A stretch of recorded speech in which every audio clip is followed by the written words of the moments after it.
Salve Maria, meu irmão, minha irmã, seja bem-vindo à nossa primeira aula de liturgia do nosso curso de liturgia da Escola Michel Pagiossi. Um curso que vai buscar enxergar a liturgia em sua totalidade. E aí nós começamos então, claro, com noções fundamentais da liturgia. Então nós temos que começar com as noções fundamentais. E a primeira pergunta é, definição de liturgia. Então a primeira coisa que a gente tem que pensar é o seguinte... Pensem comigo que quando nós perguntamos, por exemplo, o que é uma pedra, é muito difícil de se definir o que é uma pedra. Então você sabe o que é uma pedra, só que você não sabe pensar, não é? Então achar uma definição para o que é uma pedra. Aí às vezes você vai ter que olhar o dicionário para que você possa achar uma definição, e mesmo assim os dicionários variam as suas definições. E a coisa vai piorando. Então, por exemplo, você pode falar assim, o que é uma abelha, ou o que é um sofá, ou o que é o homem, ou o que é a justiça. Então você percebe que assim, parece que é muito difícil você definir as coisas. Então, as definições que funcionam são as definições simples, claras e diretas, que podem ser inclusive quebradas em pedaços para que se consiga estudar parte por parte delas. Tá? Então a primeira coisa que eu vou propor para você, meu irmão, ó, eu tenho aqui, ó, tá comigo, eu tenho um iPad aqui que eu uso, você vai me ver usando ele em todas as aulas. Nesse iPad você vai pegar esse iPad e você vai fazer o quê? Não o iPad, né, porque esse iPad é meu. Mas a minha sugestão é a seguinte, junto aí com o vídeo tem um arquivo, certo? Você vai pegar esse arquivo, é um PDF, e preferencialmente siga esse arquivo. Vá seguindo junto com ele. Pá. Por quê? Porque esse arquivo são as minhas anotações, acrescidas de algumas anotações que são importantes, para que você consiga seguir esse texto. Não é? Por quê? Porque você não se perde. Então a ideia é, tá aqui o texto, então eu posso imprimir esse texto? Pode, esse texto é seu. Não há problema, pode imprimir, claro que pode. Não é? Depois eu posso fazer um grande fichário com todas as informações? Pode, claro. São as informações suas da aula. Então isso é seu, não é? Então vá acompanhando. Vamos lá.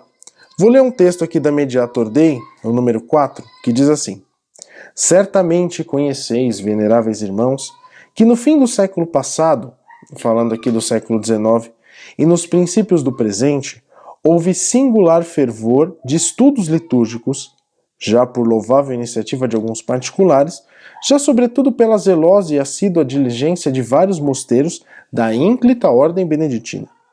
Assim que não somente em muitas regiões da Europa, mas ainda nas terras de além-mar, se desenvolveu este respeito uma louvável e útil emulação, cujas benéficas consequências foram visíveis, quer no campo das disciplinas sagradas, onde os ritos litúrgicos da Igreja Oriental e Ocidental foram mais ampla e profundamente estudados e conhecidos, quer na vida espiritual íntima de muitos cristãos. As augustas cerimônias do sacrifício do altar foram mais conhecidas, compreendidas e estimadas, a participação dos sacramentos maior e mais frequente, as orações litúrgicas mais suavemente saboreadas e o culto eucarístico tido como verdadeiramente o é, por centro e fonte da verdadeira piedade cristã. Além disso, pôs-se em mais clara evidência o fato de que em todos os fiéis constituem um só e compacto corpo de que é Cristo a cabeça, com a consequente dever para o povo cristão de participar, seguindo a própria condição, dos ritos litúrgicos. Textão, Mediator Dei, número 4. Não é? Muita coisa esse texto traz para nós. Muitíssima coisa. Não é? Talvez o primeiro de todos, não é, a pensarmos, é que houve um desenvolvimento do estudo litúrgico a partir do século XIX, não é? Da qual a liturgia ela não passa a ser apenas uma área da teologia, mas uma ciência. Existe uma ciência litúrgica que é o que nós vamos tratar então aqui nesse curso. Claro, você não vai precisar ser um cientista, não é? Mas você vai precisar ser alguém que ama Nosso Senhor, que ama a liturgia, para compreender o que eu estou fazendo. Tá? Então, para compreender o que eu estou fazendo. Só que às vezes parece, não é, que o Papa, ao escrever a Mediator Dei, coloca um monte de coisa positiva, não é, como se não houvesse nada de negativo. E você fala assim, caramba, a época do Papa, não é? É uma época fantástica, quero voltar para lá, não é? E a resposta é não. Havia muitos problemas, tanto que o Papa vai depois sentar o pau num monte de gente que estava fazendo um negócio chamado arqueologismo naquela época, por exemplo. Ou o próprio modernismo, não é? Que é uma heresia, também combatida pela igreja. Olha o tamanho do problema que nós temos aí. Não é um problema pequeno, é um problema bem grande. Tá? Mas o Papa pontua as coisas de uma forma muito boa, e é isso que nós temos que pensar. Especialmente a centralidade da Eucaristia. E isso vai aparecer depois o quê? Essa questão da Eucaristia, vou citar textualmente o que diz o Papa. Ele diz assim, ó, porque o culto eucarístico verdadeiramente o é, centro e fonte da verdadeira piedade cristã. Então você volta depois lá nos documentos conciliares do Concílio Vaticano II, que vão dizer que a Eucaristia é o quê? A fonte e o ápice da onde emana todos os sacramentos. Olha que interessante. Então, antes do Concílio Vaticano falar sobre isso, já o Papa dizia, não é essa a questão. Mas vamos lá. Vamos nos focar no que é importante para nós, a palavra liturgia, tá? Muito bem. A palavra liturgia, ela é entendida como uma obra ou um ofício público. Obra ou ofício público. Muito bem. Diz lá o Catecismo da Igreja Católica. Originariamente, a palavra liturgia significa obra pública. Isso no número 1069. Serviço por parte dele em favor do povo. Na tradição cristã, quer dizer que o povo de Deus toma parte na obra de Deus. Pela liturgia, Cristo, nosso Redentor e sumo sacerdote, continua na sua igreja, com ela e por ela, a obra de sua redenção. Não vou entrar em muitos detalhes em relação a isso, mas nós já vimos assim, liturgia associa-se a duas palavras, culto e público. Culto a gente vai ver ainda o que é, mas público nós já sabemos que é em favor de alguém. Então ele é feito de uma forma não escondida, a favor de alguém. Para os gregos, a gente poderia até dizer que a liturgia era uma espécie de imposto pago. Então você falava bizarramente, por exemplo, do serviço militar das cidades gregas era uma liturgia. Por quê? Porque você estava agindo em prol, em benefício, não de si, porque você podia morrer no campo de batalha, mas do próximo, não é do próximo, então da cidade. Muito bem, mas Michel, me diz uma coisa. Olhamos o mundo clássico e nas Sagradas Escrituras. A palavra liturgia só no Antigo Testamento é citado 150 vezes. Na Septuaginta, né, que é a tradução grega da Bíblia, indicando que o culto levítico, né, ou seja, o culto mosaico, o culto de Moisés, o culto do templo, era entendido como sendo uma liturgia. Sim? Em 2 Coríntios, nós podemos ver que liturgia é também o serviço aos pobres. Tá? Mas nós podemos pegar diversos textos, por exemplo, Êxodo 28, Números 1, Lucas 23, Hebreus 8, onde nós vamos ver que é o quê? O ministério público religioso. Então, liturgia é o quê? Sempre tem algo de público e em favor da outra pessoa. Tá? Só que, por exemplo, trazendo mais próximo de nós, já jogando várias informações aqui, a liturgia para os orientais é a mesma coisa que missa. Eles chamam a Santa Missa de Divina Liturgia. Tá? Hoje, nós podemos dizer que a liturgia ela é qualquer função sagrada pública da hierarquia. Tá? Então, toda vez que nós falamos do culto da igreja realizado pela sua hierarquia, de certa forma nós estamos falando de liturgia. Sim? A definição clássica que nós temos é, pelo menos numa primeira metade, a liturgia é o culto da igreja. Tem o público aí no meio do caminho e falta uma outra informação ainda depois. Tá? Vamos lá. A Sacrosanctum Concilium, o principal documento da liturgia do século XX, possivelmente depois da Mediator Dei, diz o seguinte no número 8. Pela liturgia da terra, participamos, saboreando-a já, na liturgia celeste, celebrada na cidade santa de Jerusalém, para o qual, como peregrinos, nos dirigimos, e onde Cristo está sentado à direita de Deus, ministro do santuário e do verdadeiro tabernáculo. Por meio dela, cantamos ao Senhor um hino de glória com toda a milícia do exército celestial.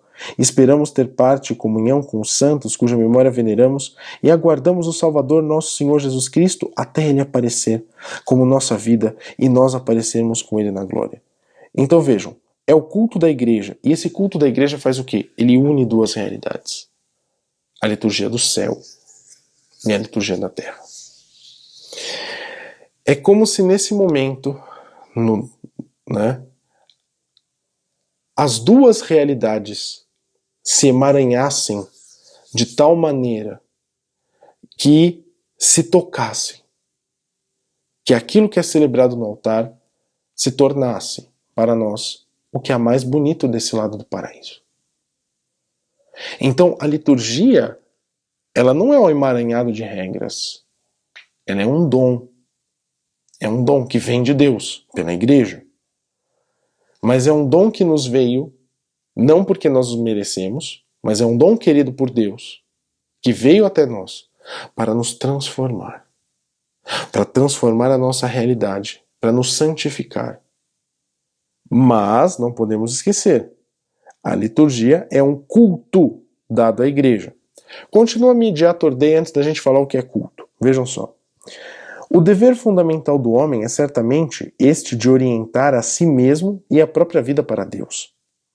A ele, com efeito, devemos principalmente unir-nos como indefectível princípio, a qual deve ainda constantemente aplicar-se a nossa escolha como no último fim, que perdemos pecando, mesmo por negligência, e que devemos reconquistar pela fé, crendo nele. Ora, o homem se volta ordinariamente para Deus quando lhe reconhece a suprema majestade e o supremo magistério, quando aceita com submissão as verdades divinamente reveladas, quando lhe observa religiosamente as leis, quando faz convergir para ele toda a sua atividade, quando, para dizer resumidamente, presta, mediante a virtude da religião, o devido culto ao único e verdadeiro Deus. O culto da igreja é um culto sempre antigo e sempre novo. Sempre. Desculpem pela câmera, hoje eu estou atrapalhado com ela. Pronto, agora sim, peço perdão. Muito bem. Vejam só. O culto da igreja é um culto sempre antigo e sempre novo. Por quê? Porque é o culto dado ao Pai por nosso Senhor Jesus Cristo. Mas vamos tentar entender então a primeira coisa. O que é o culto? Então vamos lá, nós já falamos, né? O próprio Mediator Dei diz. A liturgia é o culto da igreja. Só que a pergunta é, então o que é o culto? A Mediator Dei, depois até o Concílio Vaticano II diz. Vamos lá. Nós podemos dizer que culto tem várias definições. Tá? A primeira é uma disposição habitual interior. Disposição interior. O professor me chama mais ou menos como uma virtude, que uma virtude também é uma disposição moral que é acionada pela razão em busca do bem. A verdade é, sim, como se fosse uma virtude. E nós dizemos o seguinte, o culto é a virtude da religião, filha da virtude moral da justiça. Explico para vocês. Vamos lá. O que é uma virtude? Como eu falei, é um hábito bom, racional, que busca o bem. Nós adquirimos as virtudes. Existem 3 virtudes associadas com Deus: a fé, a esperança e a caridade. E 4 virtudes humanas que são apoiadas pela graça, se tornando virtude cristãs. Então, a prudência, a justiça, a fortaleza e a temperança. A virtude que nos interessa nesse momento é a virtude da justiça. Não é? Então os nossos atos, não é, estão repletos da virtude da justiça, sempre. A virtude da justiça, bem definido, é dar ao outro o que é seu, sempre e por boa disposição. Sempre, em todos os momentos, em todas as situações. Quando nós aplicamos a virtude da justiça à vida religiosa, nós falamos dar a Deus o que é seu por direito. Então a primeira coisa que nós damos a Deus é o culto. Olha só, o caminho, Partimos de uma virtude e terminamos na religião. Depois, Os atos individuais da própria virtude da religião são também, especificamente, o culto. Tá? Então, o culto é o exercício da virtude da religião. Então, se eu posso associar culto com virtude da religião, eu também posso associar o culto com as ações que me advêm, que chegam a partir da virtude da religião. Nós podemos dizer que o culto é uma coisa oferecida a Deus em sua homenagem. Faz todo sentido, não é? Então, nesse caso, o culto é a matéria da virtude da religião. Sim, porque a virtude da religião tem que fazer alguma coisa. Ela tem que fazer o quê? Honrar, oferecer a Deus sua homenagem. Depois, a honra e o louvor dado a Deus. O culto é o efeito do ato da virtude da religião. Então, se eu adoro a Deus, isso tem um efeito. Qual que é esse efeito? Honra, louvor. Então, ele é também parte da virtude da religião. E ele é o conjunto de todos esses significados. Então, o culto é disposição habitual, os atos da virtude da religião, as coisas oferecidas a Deus, a honra e o louvor a Deus, e tudo isso juntos. Tá? Nós temos um segundo sentido, não é, quando a gente fala de culto, que está lá na Mediator Dei número 20, que diz: todo o conjunto do culto que a igreja rende a Deus deve ser interno e externo. Então vamos lá. Num primeiro momento nós já vimos que o culto se associa com a virtude da religião. Agora vamos para um segundo momento. Todo culto é interno e externo. Então vamos lá.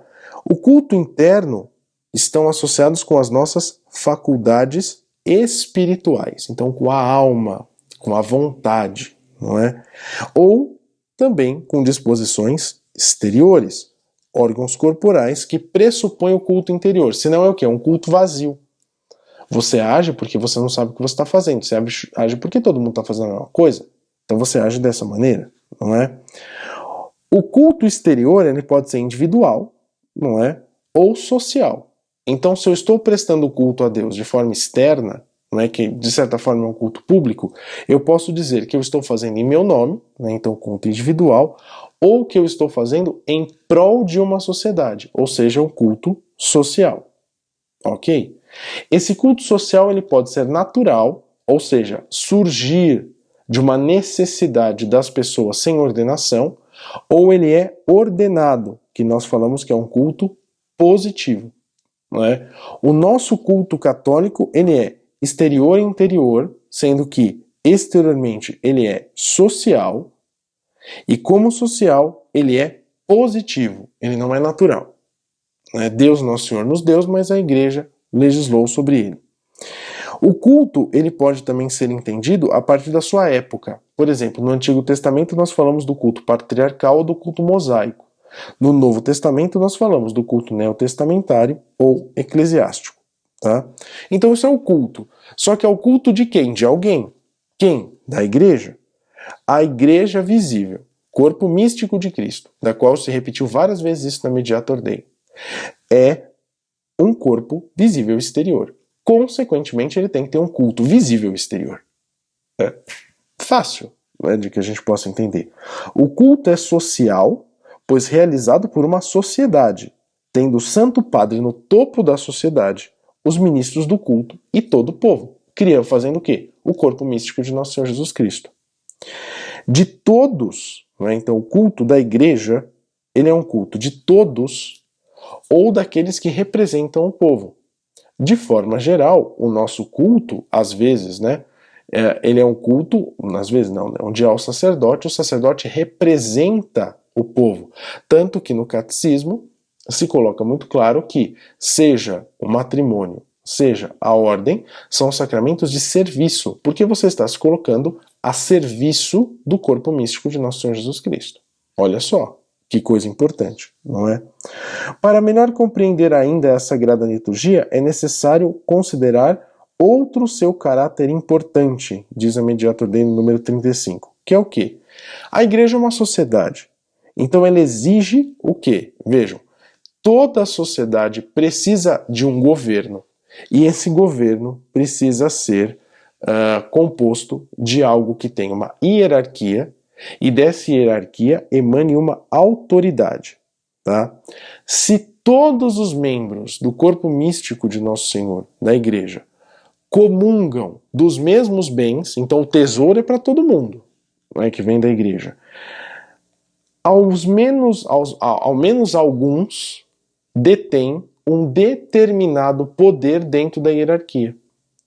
Então é por isso que nós usamos o termo hierarquia. Esse poder é um poder que se coloca a serviço, é um poder ministerial. Então o ministério é um serviço, certo? E esse ministério é em favor do quem? Em favor do povo, não é? Então vejam só, o ministro do culto, aquela pessoa que conduz o culto, no caso, o sacerdote, o diácono ou o bispo, ele dá glória a Deus e santifica o homem. Ele faz isso pelo seu ministério. O seu ministério tende a essa realidade. Veja só. Então nós estamos dizendo que assim, a igreja é sociedade. Como sociedade, ela tem uma hierarquia. Dessa hierarquia emana autoridade. Essa autoridade, ela separa algumas pessoas para oferecer por ela e por todas as pessoas da terra os méritos de Nosso Senhor na cruz. Porque é isso que nós estamos, no fundo, levando de volta para Deus Nosso Senhor, não é? E esse ministro, que é o ministro ordenado, que conduz o culto social exterior em nome do povo, entre outras coisas, glorifica a Deus e santifica o homem, que são os dois pilares da liturgia, são os dois objetivos da liturgia. Quando o ministro o realiza de forma social, em nome da igreja, cumprindo o seu dever, esse culto é oficial. Então, por exemplo, quando o padre celebra a missa, nós dizemos que é o culto oficial da igreja, porque ele está fazendo em nome do corpo místico, pelo seu ofício, em nome da igreja. Não é? Só que veja, exatamente porque a igreja é uma sociedade com uma hierarquia regida por leis, essas leis também inferem no culto. O culto não é freeform. Eu não faço o culto do jeito que eu quero. Nós não somos protestantes. Consequentemente, as normas litúrgicas, elas servem não apenas para preservar o dogma eucarístico e a ideia sacrificial, mas ele serve também para proteger e fazer com que haja paz na hierarquia da igreja. Na hierarquia da igreja. A obediência é um grande dom, não é? Diz de novo o Mediator Dei. A ação litúrgica inicia-se com a fundação da própria igreja. E também. E já que a Sagrada Liturgia é exercida sobretudo pelos sacerdotes em nome da igreja, a sua organização, o seu regulamento e a sua forma não podem depender, senão, da autoridade da igreja. Tá? Vejam, ainda que nós tenhamos nos detido a falar do que é culto, a entender o que é igreja, nós temos que entender que, basicamente, a liturgia é o culto público da igreja dado a Deus. O culto público da igreja dado a Deus. Isso é o que a gente precisa pensar. Essa definição, ela é muito boa por alguns motivos. Primeiro, é breve, clara e adequada. Então nós conseguimos até compreender termo por termo, mas o mais importante que nós temos que pensar é que é adequada então para a nossa realidade. O que não é entendido como litúrgico? Por exemplo, os atos privados que o indivíduo exerce em seu nome. Depois, os atos totalmente interiores. A oração mental, a meditação. O padre pode fazer, mas isso não é liturgia. Os ofícios públicos não constituídos por pessoas eclesiásticas. Vamos rezar o ofício todos juntos? Vamos. Mas isso não é liturgia, mesmo que tenha que seguir as normas litúrgicas, isso não é liturgia. Ato que, ainda que praticado pela hierarquia, não receberam oficialmente a aprovação da igreja. Tá? Novenas, Quaresma de São Miguel, então todas essas coisas entrariam aqui. Tá? Onde nós falamos que para que exista um rito litúrgico, para que seja liturgia, é necessário que esteja inserido dentro do livro litúrgico.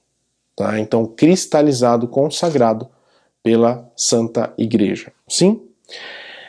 E aí, eu deixo já um adendo para a próxima aula para vocês. Então, qual que é o lugar da liturgia na igreja? E aí a Sacrosanto Concílio, nos números 9 e 10, respondem para nós. Ele diz assim: a Sagrada Liturgia não esgota toda a ação da igreja, porque os homens, antes de poderem participar na liturgia, precisam de ouvir o apelo à fé e à conversão. Como hão de invocar aqueles que não creram? Ou como hão de crer sem o terem ouvido? Como poderão ouvir se não houver quem pregue? E como se há de pregar se não houver quem seja enviado? É por esse motivo que a igreja anuncia a mensagem da salvação aos que ainda não têm fé, para que todos os homens venham a conhecer o único Deus verdadeiro e o seu enviado, Jesus Cristo, e se convertam nos seus caminhos pela penitência. Aos que creem, tem o dever de pregar constantemente a fé e a penitência, de dispô-los aos sacramentos, de ensiná-los a guardar tudo o que Cristo mandou, de estimulá-los a tudo que seja obra de caridade, de piedade e apostolado, onde os cristãos possam mostrar que são a luz do mundo. Embora não sejam deste mundo, é que glorificam o Pai diante dos homens. Contudo, o que é o mais importante? A liturgia é simultaneamente a meta para o qual se encaminha a ação da igreja e a fonte de onde promana toda a sua força. Na verdade, o trabalho apostólico ordena-se a conseguir que todos que se tornaram filhos de Deus pela fé e pelo batismo se reúnam em assembleia para louvar a Deus no meio da igreja, participem no sacrifício e comam a ceia do Senhor. A liturgia, por sua vez, impele aos fiéis, saciados pelos mistérios pascais, a viverem unidos no amor.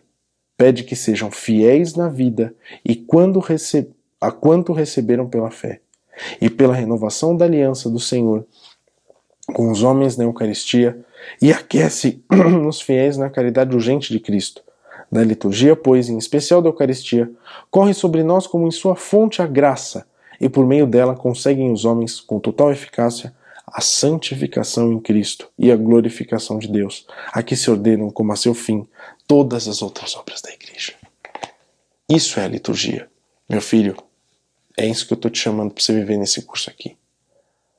A liturgia tem que ser o ápice e a fonte da nossa vida.